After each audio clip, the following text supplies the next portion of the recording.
Yun, what's up mga padreng? Welcome back to my channel. May dinala na rito, Honda Beat na carburetor type. So, ang issue ng kanyang motor, stock up yung kanyang kick starter. Ayan o, stock up siya. Bukod doon, na-stock ba to? Hindi naman daw na-stock, pero gumagana rito. Gumagana. Ayaw gumana ng starter. Hindi rumiri dun do? Gumagano lang, parang nahihirapan. So, ang issue ng motor na to, ayaw umandar. So, sa pagtroubleshoot ng ganitong motor, mga padreng, dapat hindi natin hinuhulaan yan. Dapat step by step. So, tara, simulan na natin.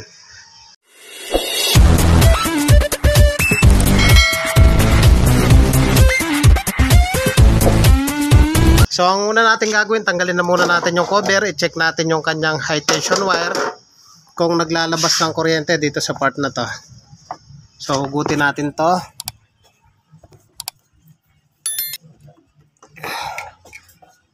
So, ayan. So, ngayon, yung kanyang battery kasi, nalobat daw.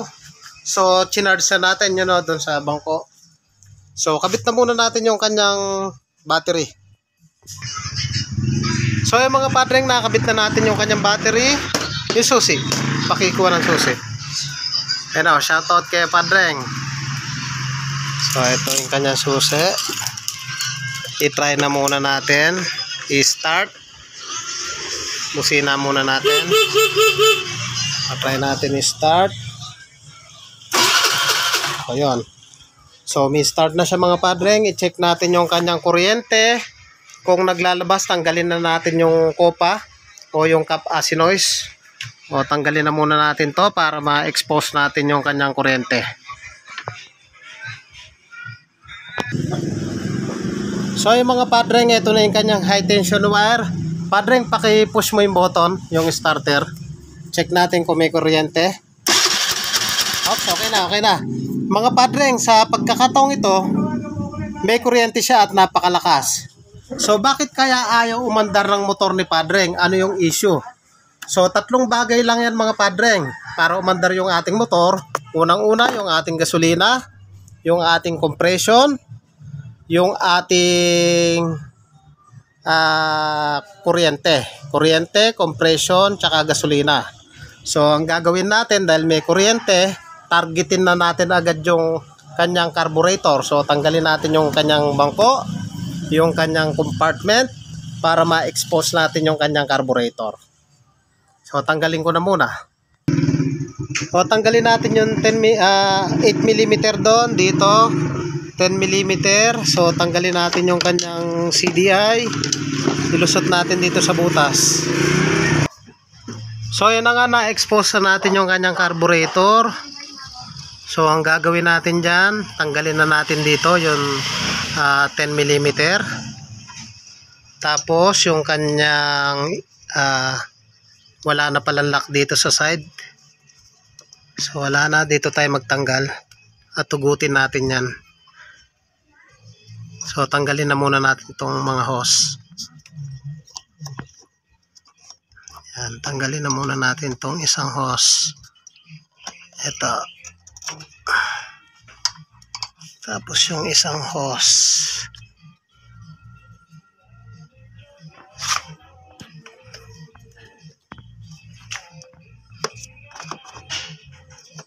So, ito 10mm, tanggalin natin yan. So, yun, natanggal na natin, hilain natin. Ayan. Hilain natin tong hose ng tangke. Okay. Tanggalin natin yung kable. Ito, tanggalin natin yan. So, ayan, nabaklas na natin yung kanyang carburetor. Ang issue nga pala ng kanyang carburetor, sinasabi ni padreng, nag-overflow. So, magpapalit na rin tayo ng repair kit at pinabili natin yan. So, linisan na muna natin to, bugaan natin ng hangin. So, ito yung ikakasa natin. Buksan na muna natin yung kanyang carburetor.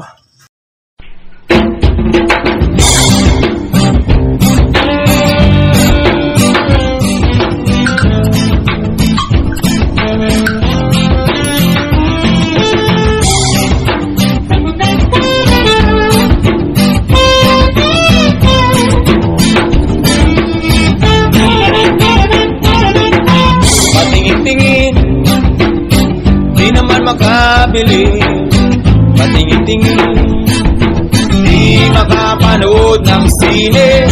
Walang ibang pera kundi pamasahe, nakayanan ko lang pambili ng dalawang yosin.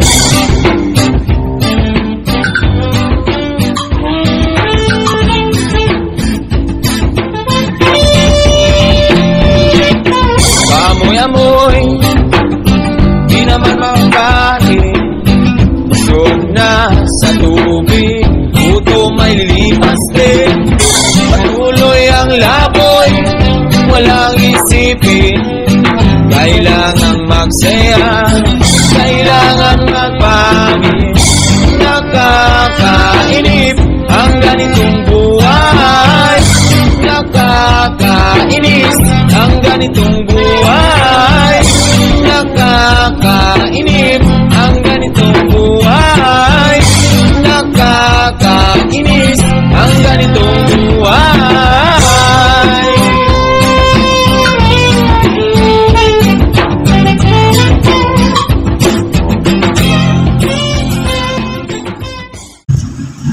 At ikasa na muna natin yung kanyang air screw. So may spring muna yan, washer, tapos may goma. Itong karburador niya nga pala, wala nang washer, wala nang goma sa dulo. So kinabitan natin.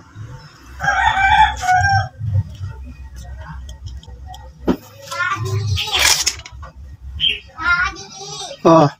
Timpla mo daw, daddy, baby. Oo. Daddy. Timpla mo daw, daddy, si baby. Mga padre, yung 4.5 yung linagay kong pihit ng kanyang hangin. Ang nakalagay kasi sa kanya 6.5. So ito yung papalitan natin. Yan ang nagkokos ng overflow, yung ating float valve na yan.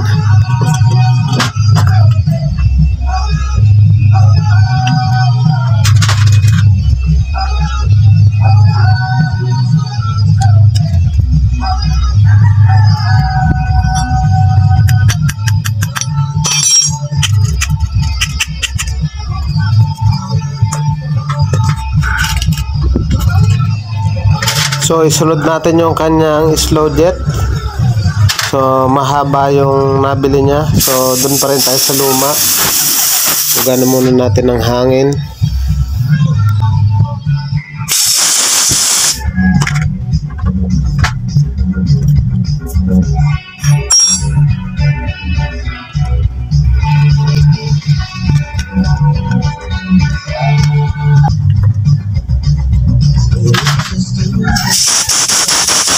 Sa bayan, ay gusto pa init. Sa layo pa. Dapat paunti-unti ka, may mga ano, Yes, yung mga kapitbahay din eh. So ayan, nalinis na natin yung kanyang carburetor. So ang kinuha lang natin yung kanyang valve. Ito, kasi yung kanyang valve may bewang na. So cost ng overflow yan. So pinalitan na natin at pwede na natin ikasa. Ngayon ito, lagyan natin ng triban dito para wala siyang singaw. At ikabit na natin yan. Natin ikasa yung kanyang carburetor. So kasa na natin.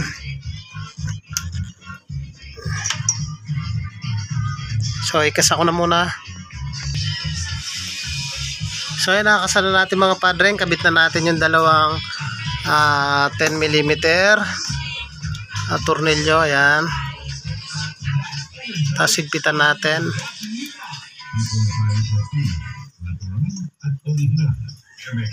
Isa. Tapos yung hose.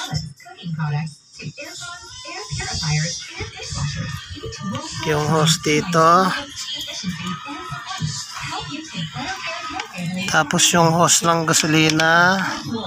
Ito sa part. Ayan. Part na to.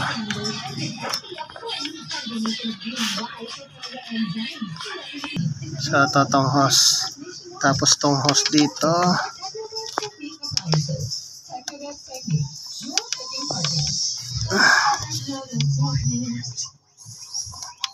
Tapos kabit natin tong kanyang throttle. O, kabit ko na muna to. So yung mga padreng, nakabit na natin yung kanyang carburetor. So itong hose na to, pag may butas to galing sa manifold, so hindi na natin siya mapapaandar. So ikpitan na natin yan at pwede na nating paandarin.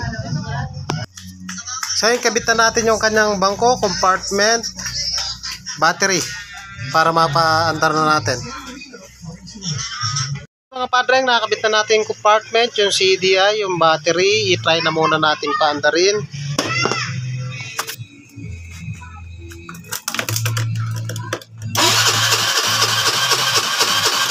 So ayan, medyo mahirap pa siyang paandarin. Gawa ng yung karburador, wala pang pondong gasolina. So ulit-ulitin lang natin.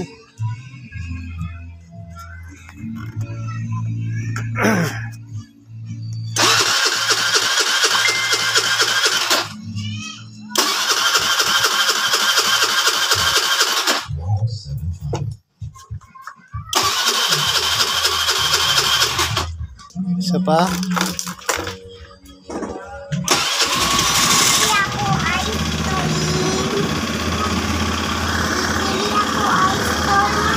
So yung mga padreng, ang ginawa lang natin, lininis natin yung karburador, pinalitan na rin natin yung kanyang float valve. So may kuryente naman, so yun lang yung naging issue ng kanyang motor. Tapos in-adjust natin yung kanyang hangin na 4.5 kasi yun ang gusto niya na hangin para dumali siyang paandarin. So patayin ulit natin, start ulit natin. So yun, one click siya. So ngayon so yan, umaandar na siya. Syempre kailangan pa rin natin i-check yung kanyang battery. So ito yung kanyang battery, i-check natin yan. So i-check natin yung kanyang charger kung kumakarga. So pakidikit mo padreng yung black dito sa negative. Ito, itong black dito, pakihawakan mo. Walang ground to? Wala, alang ground yan. So ang kanyang reading mga padreng 13.1. Kasi kung hindi nagkakarga, dahil electric start lang, babaeng gumagamit, so mahirapan sila mag-start. So i-check natin kung kumakarga yung kanyang battery. So sa pagkakataong ito, dahil pag pinaandar natin 13 volts na yung kanyang reading. So i-try natin kung magte 13.4, 13.5. Dapat tumaas sa 13.1 yan. Ibig sabihin kumakarga siya. So start na muna natin. So yan, 13.1. Hawakan natin dito 13.3. So yan 13.4, 13.5. So kumakarga po siya. Okay na padreng? So okay, kumakarga yung battery. So mga padreng, kung bago ka pa lang sa akin channel or napadaan ka lang, huwag niyo pong kalimutan paki-like, paki-subscribe, paki-hit na rin po yung notification bell para updated po kayo sa mga videos na kagaya nito. So thank you po sa inyo. God bless at mabuhay po kayo. Shout out kay padreng. Saan ka ba dyan padreng? Okay na? Ayan.